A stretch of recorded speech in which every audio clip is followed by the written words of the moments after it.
also. So I'm going to start with, this is my favourite definition of communication.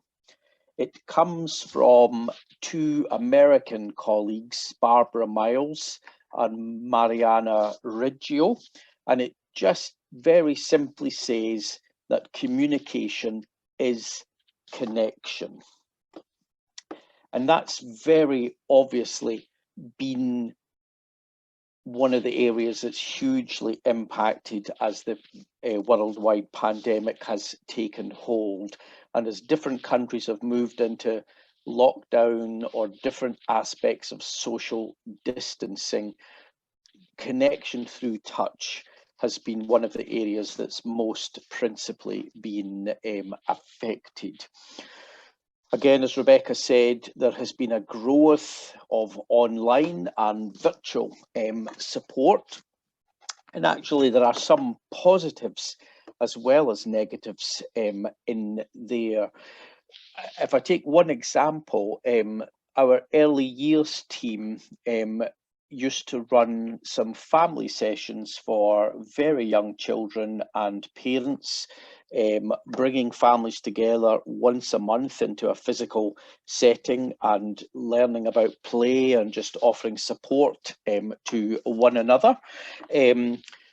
But because we've not been able to deliver those quite like that, we have moved some of those sessions online, and families who now perhaps live in very different parts of Scotland are able to interact with one another. And we've seen groups of families from very different regions of Scotland deciding to contact one another out with our formal sessions because they realised that the family who lives in the East Coast, they are very similar to my situation, and I live in the West Coast. So before, when they couldn't meet or didn't meet because we prioritised getting together in one building, some of those families are now able to get in touch.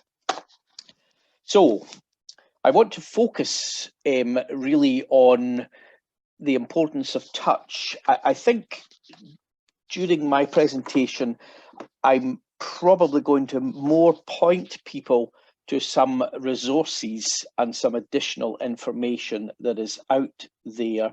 And I think these slides probably become available after the conference, so you can follow up any of the links that are there. But there are two particular articles that I have found very useful in the last 6 months.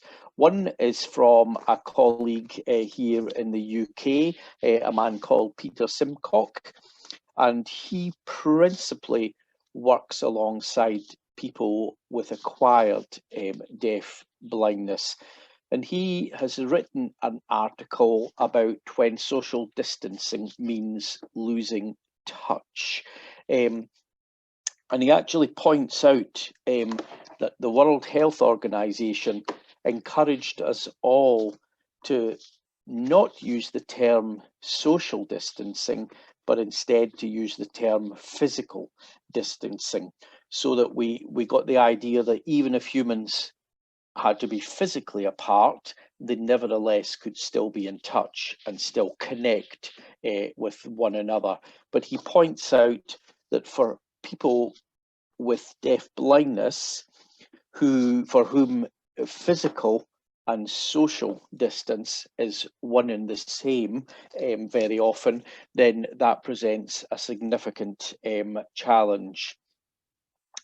In his article, he also highlights some work that's been done in the United States, and it's a really useful article just to give an overview of the impact of losing touch.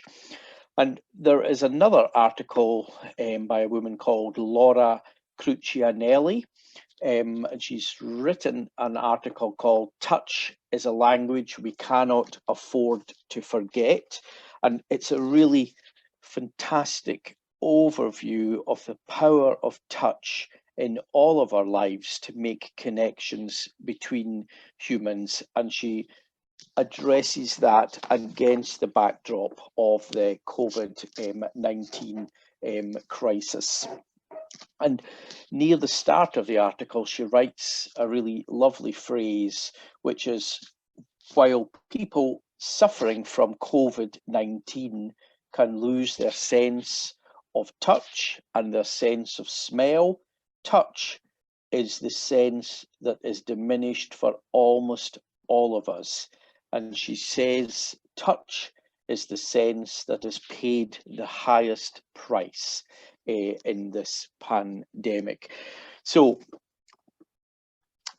I want to really give a flavour in this presentation of what's been happening in Scotland, what kind of research that's been done in Scotland, what practical solutions have been sought for some instances.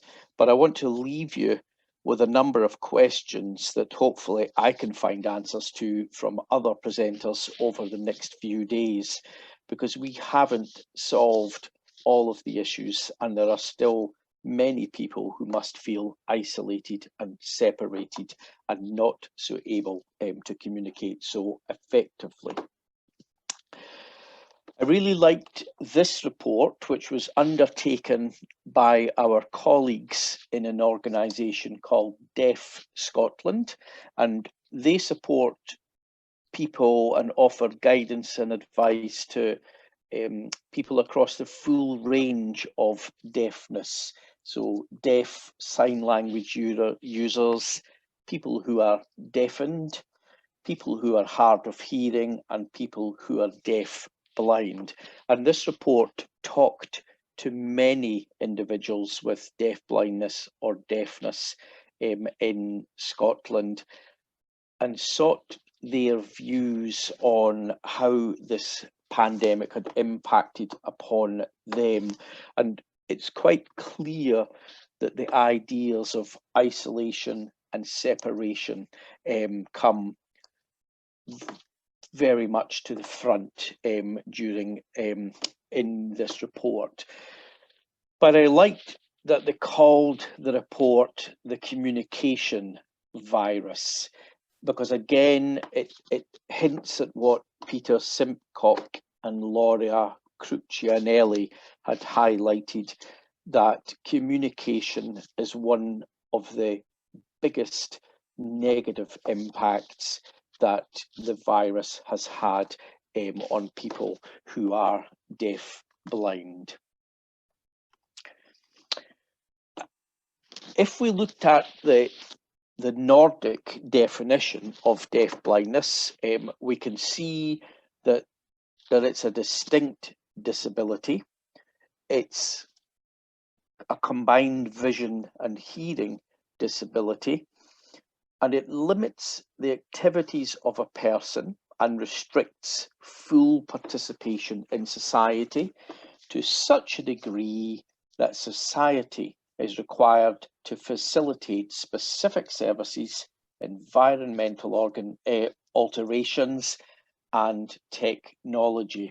And I really wanted to focus on that last part, where it's society's responsibility to facilitate the services and any alterations to the environment or use technology. And I wanted to ask a question about how are we doing in meeting our responsibilities as a society. So, in very general terms, in Scotland, there has been a focus on inclusive and accessible communication from the Scottish Government. So at every briefing that the First Minister of Scotland makes about the crisis, and the government give a daily briefing, there is always a sign language interpreter present and visible on screen. They have worked hard to prepare any materials that come out for the general population to advise on the virus, to advise on social distancing, to advise on travel arrangements or who you can and can't visit. They have worked hard to make as many of those available and accessible.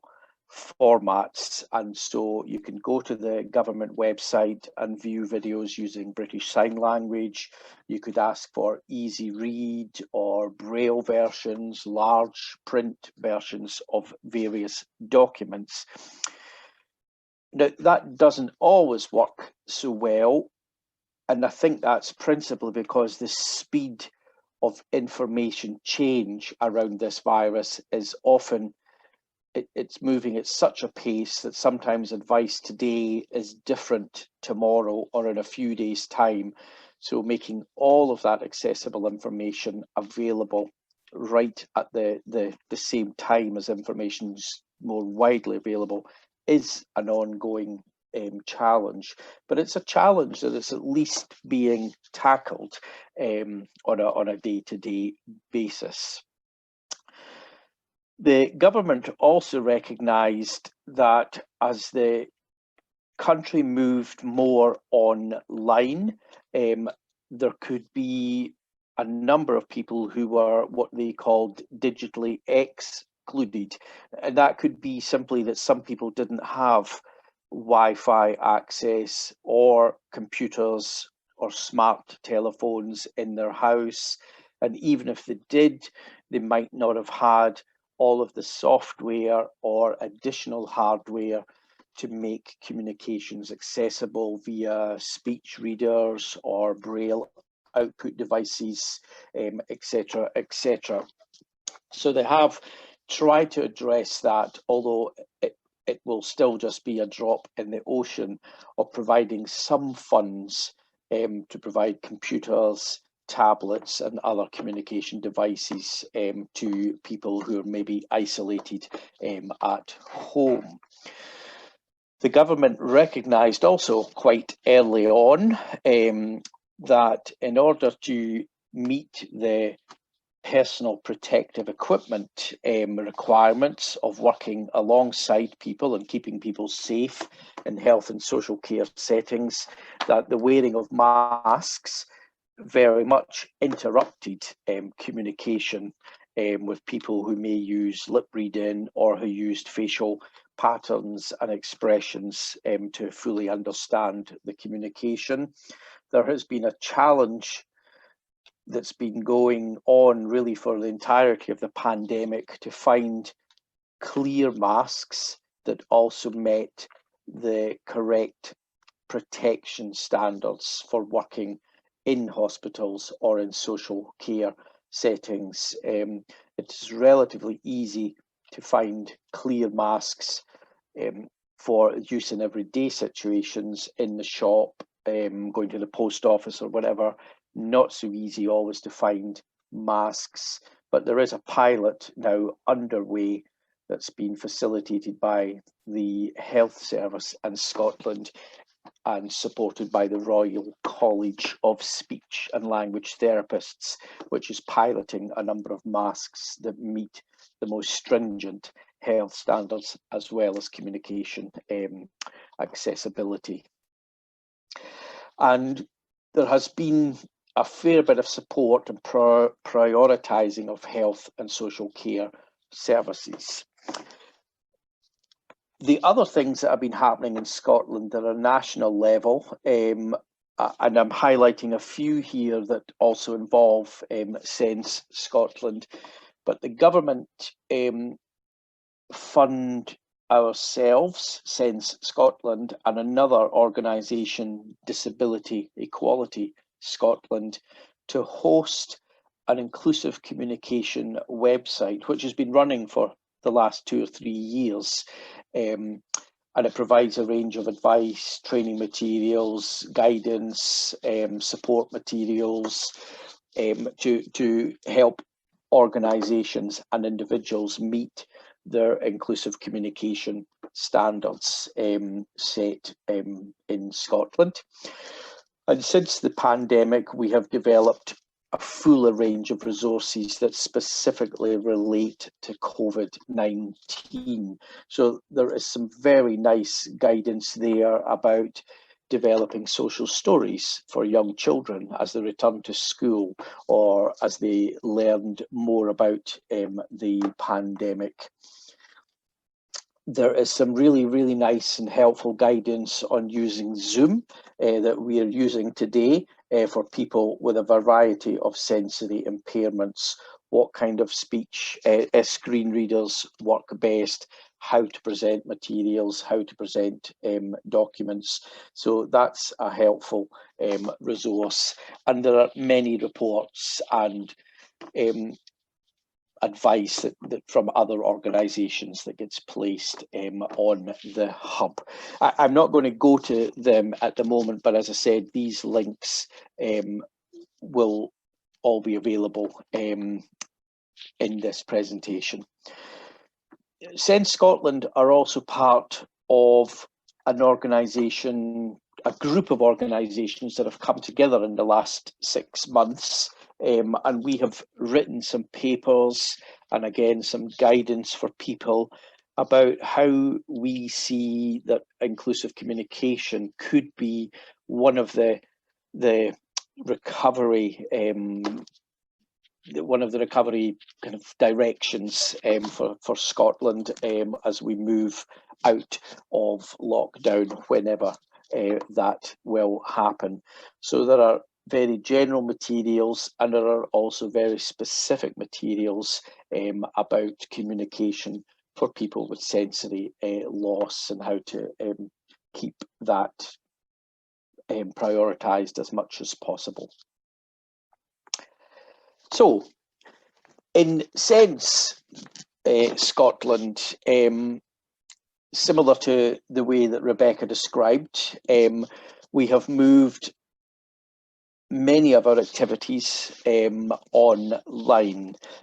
So the support that we give via our early years team, the support that we give via our transitions projects, our youth groups, some of our adult day support services have moved aspects of that online. Our arts, music, visual arts, creative arts have again moved recently online. And we undertook a survey of people with support and their families around about May, maybe 6 weeks into the first lockdown in Scotland, to find out, first of all, what kinds of activities people may want, who did they want to connect with, what technology did they have, and were there other things that we could help them to make applications to the government's digital inclusion fund, and how often someone wanted to be contacted and what kind of support were they looking for.